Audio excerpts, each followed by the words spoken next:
Relationnellement Vôtre, un podcast pour votre épanouissement relationnel qui tient compte de vos dimensions physiques, psychologiques et spirituelles. Hello, bienvenue pour ce deuxième numéro de la rubrique Histoire de connexion. Il s'agit d'une rubrique mensuelle dans laquelle vous entendrez des histoires de vie, des témoignages de personnes par rapport à leurs relations, quelle qu'en soit la forme. Par connexion, j'entends tout ce qui concerne les rencontres, une fois de plus quelle qu'en soit la forme, les réconciliations avec les autres, mais aussi des réconciliations avec soi, c'est-à-dire des processus de restauration de soi. Et aujourd'hui, vous avez le privilège d'entendre l'histoire de connexion de Timothée. Bonjour Timothée. Bonjour Kelly. Merci d'avoir accepté de nous partager un aperçu de ton parcours. Je ne pense pas être la seule à avoir hâte de découvrir ce dont tu vas nous parler, donc je te laisse la parole. Merci. Avec plaisir. Alors, je me présente. Je m'appelle Timothée, j'ai 30 ans. Et je trouve qu'il n'y a pas de hasard dans le fait que la nouvelle saison de Relationnellement Vôtre ait un épisode sur Histoire de connexion. Ce qui est assez marrant, c'est que ça fait depuis un moment que je voulais transmettre mon témoignage, mais que j'avais pas pris le temps plus que ça. Et aujourd'hui, j'en ai l'opportunité et je te remercie. Avec grand plaisir. C'est génial de voir comment les circonstances concordent. Pour ma part, je vais vous parler de mon parcours, mais de mon parcours qui a commencé il y a 4 ans, sur le fait que j'ai appris petit à petit à découvrir mon jardin dans mon cœur et à reprendre l'identité que j'avais laissée de côté. C'est beau. Et pour commencer, je vais vous donner une phrase qui a été une étape et une réflexion de ma part sur savoir comment était mon potager, mon jardin secret au départ. Et cette phrase, c'est une phrase que mon père a pu dire, c'est « Le fruit d'un pommier, ce n'est pas qu'une pomme, mais c'est d'autres pommiers ». Et quand il l'a dit à cette époque, ça a été une grosse réflexion pour moi de savoir... Mais au fait, comment est mon terrain ? Est-ce qu'il est vierge ? Est-ce qu'il y a beaucoup de mauvaises herbes ? Et est-ce que je dois l'entretenir ? Comment l'entretenir ? Et ça a été un processus pour moi assez long, difficile, parce qu'il fallait pouvoir admettre que je savais pas qui j'étais, que je savais pas forcément où j'allais, et reprendre vraiment cette identité de Timothée comme un individu et pas comme le fils de ou le frère de par rapport à ça. Et donc ce processus a commencé, j'ai été interpellé sur un titre de roman et plus particulièrement donc Les Trois Mousquetaires. Ah oui. Où ma vie, je la résumais à une citation des Trois Mousquetaires, c'est « un pour tous et tous pour un ». Intéressant. Et ce « un pour tous, tous pour un », pendant ma jeunesse, je l'ai souvent vécu pour les autres et pas pour moi. Et sur le plan spirituel, j'ai eu cet aspect qui me disait « pense à toi d'abord ». Et repenser à moi, ça a été très dur, très long. Et pour repenser à moi, j'ai dû entrer pleinement dans mon jardin et apprendre à le connaître, l'entretenir. Et pour l'entretenir, je suis passé par différentes étapes. Ça a été tout d'abord l'étape d'apprendre à s'apprécier sur le côté physique et spirituel. Et sur le côté physique, j'avais du mal à faire du sport devant les autres, parce que je me trouvais soit un peu trop gros, soit que je me sentais pas à même de rivaliser avec les autres. C'était le côté compétition. Oui.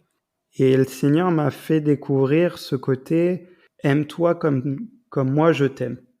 Ce qui a été un long cheminement, mais un cheminement qui m'a permis de m'accepter tel que j'étais et d'apprendre à dire « je suis Timothée ». Alors, on va juste apporter une petite précision à nos auditeurs. Quand tu utilises le mot Seigneur, Timothée, c'est parce que tu es croyant et que c'est ta manière de parler de Dieu. Pour ceux qui ne sont pas habitués à ce vocabulaire, sachez que dans le podcast, dans la mesure où on parle de la dimension physique, psychologique et spirituelle, eh bien voilà, les personnes qui sont amenées à intervenir peuvent parler de leur foi avec le vocabulaire qu'elles souhaitent utiliser. Je pense que c'est important de laisser les gens parler avec leur cœur et donc d'utiliser les mots qui leur viennent spontanément. Du coup, je t'en prie, Timothée, je te laisse poursuivre. J'étais encore jeune, difficile de me faire parfois des amis. Mmh. Et j'ai voulu franchir des étapes et ces étapes, je les ai franchies petit à petit en retaillant certains arbres, en faisant que certaines paroles qu'on avait pu me dire qui étaient sur le coup négatives et que je voyais qui m'ont fait du mal, j'ai retaillé ces arbres pour pouvoir en obtenir quelque chose de bon, un fruit sucré et un fruit qui a pu donner d'autres arbres qui aujourd'hui sont en train de fleurir petit à petit C'est beau. et qui sont en train de permettre que je m'épanouisse pleinement dans les projets que j'ai pour ma vie, que ce soit professionnel, mais aussi en tant qu'individu. Mmh. Et j'ai donc appris à dire oui et non, ce que je ne faisais pas auparavant. Ah. J'ai appris à dire oui, j'aime ça, non, je n'aime pas ça, je n'ai pas envie de faire ça. Mmh.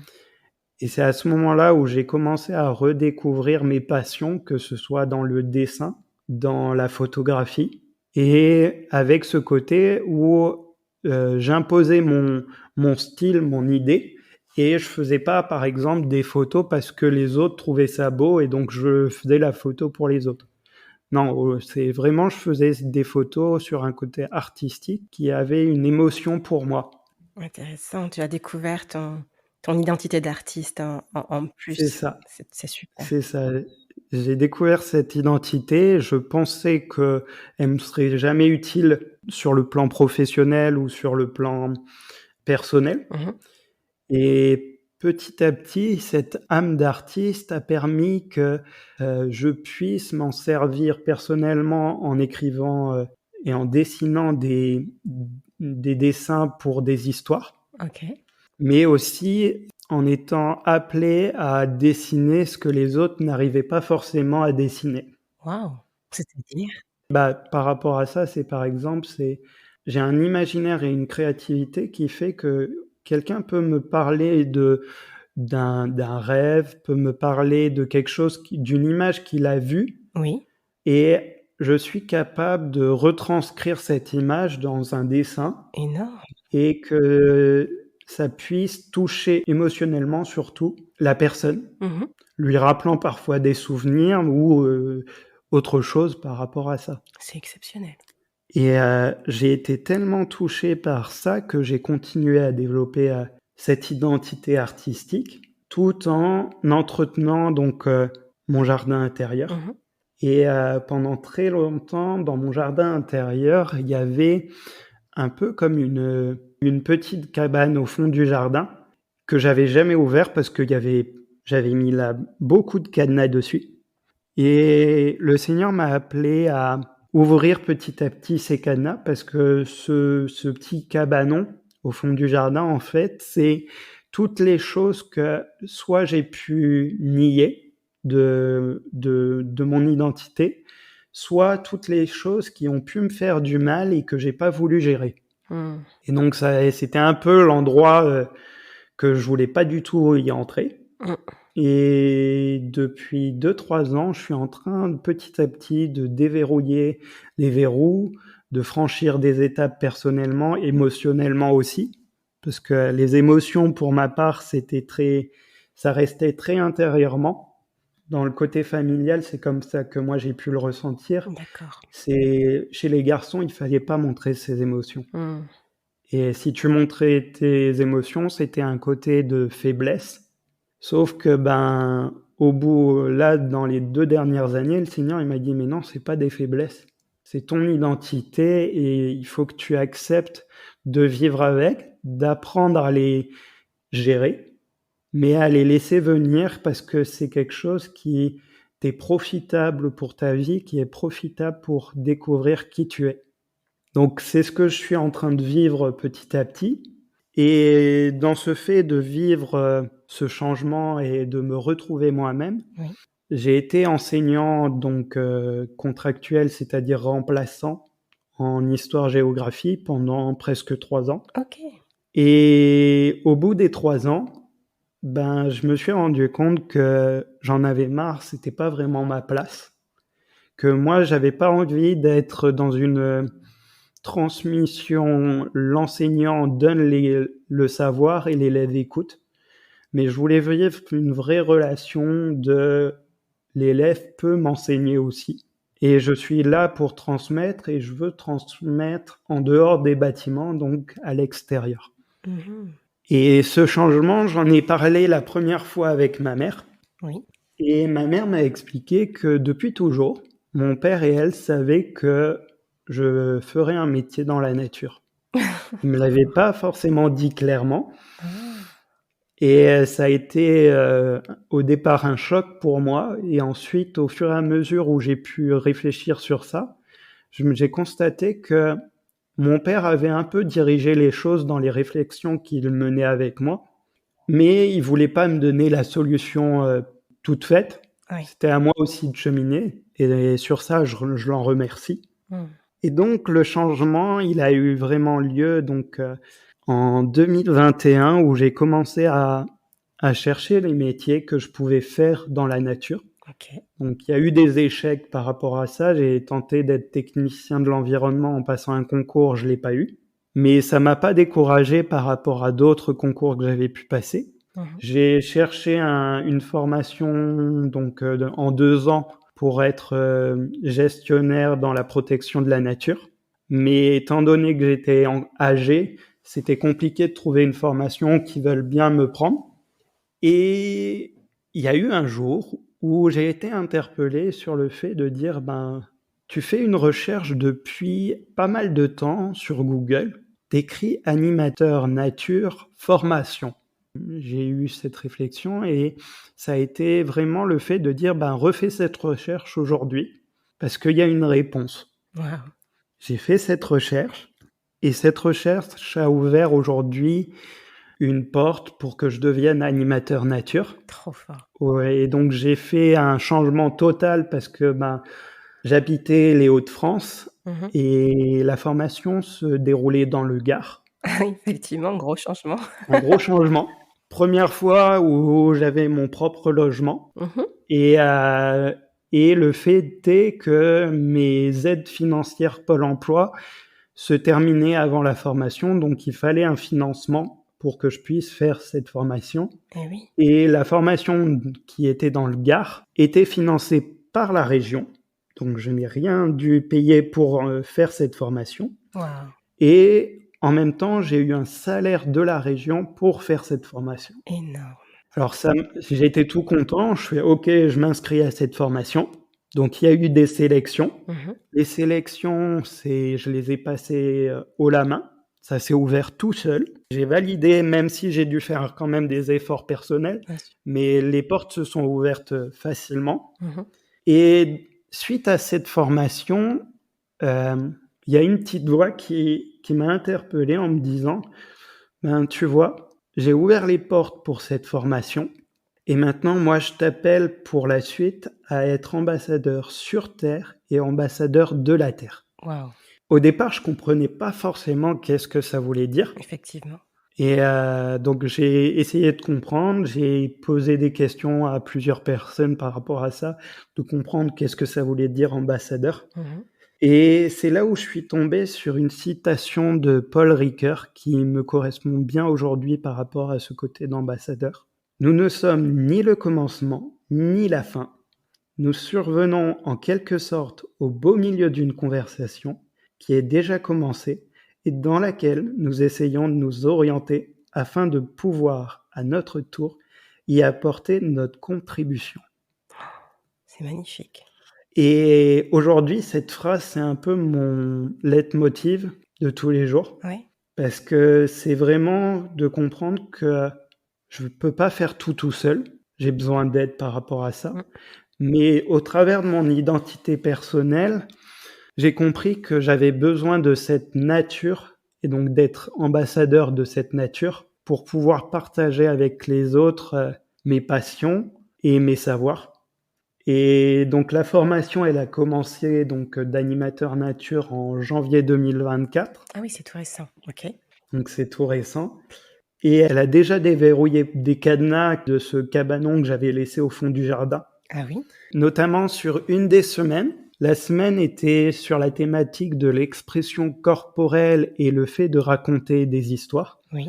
Et cette semaine-là, je la vivais comme un cauchemar pour moi parce que je me voyais pas du tout faire de la danse ou faire du théâtre. Je me voyais pas du tout raconter des histoires. Et durant cette semaine, j'ai déverrouillé un cadenas de mes héritages du côté de ma mère. Le fait que de ce côté familial, on aime raconter. Oh, ok. Et depuis toujours, j'aime écrire des histoires. Wow. J'ai des carnets avec des histoires, je savais pas à quoi ça allait pouvoir me servir. Ah ben voilà. Et aujourd'hui, je suis en train de reprendre chacune de ces histoires pour les écrire correctement déjà, pour les mettre en image au travers de mes passions comme le dessin, que ce soit le dessin sur feuille ou le dessin graphique. Ok. Et aujourd'hui, le Seigneur est en train de vraiment déverrouiller mon âme d'artiste avec des passions que je voyais pas comme utiles pour mon projet personnel et qui aujourd'hui sont vraiment ma raison de vivre.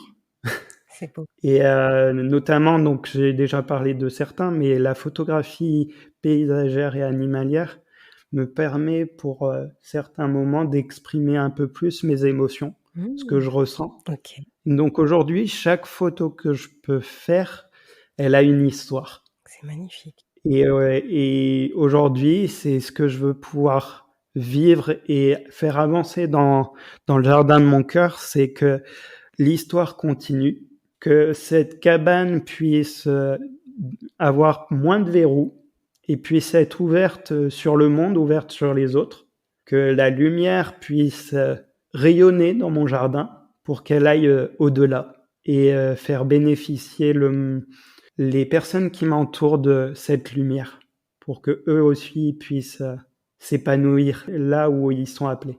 C'est magnifique. Voilà un peu mon parcours.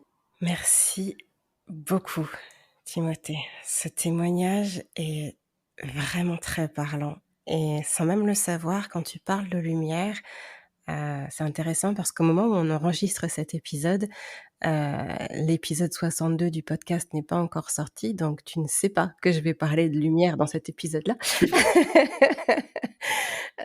Et c'est juste, une fois de plus, une confirmation qu'il n'y a pas de hasard, quoi. Ouais. Donc, merci encore pour ton témoignage. Je pense que ça risque de parler à plus d'une personne. Et la citation dont tu as parlé m'a juste retourné, quoi. Elle est vraiment magnifique. Tu peux nous la relire, s'il te plaît? Donc, citation de Paul Ricoeur. « Nous ne sommes ni le commencement ni la fin.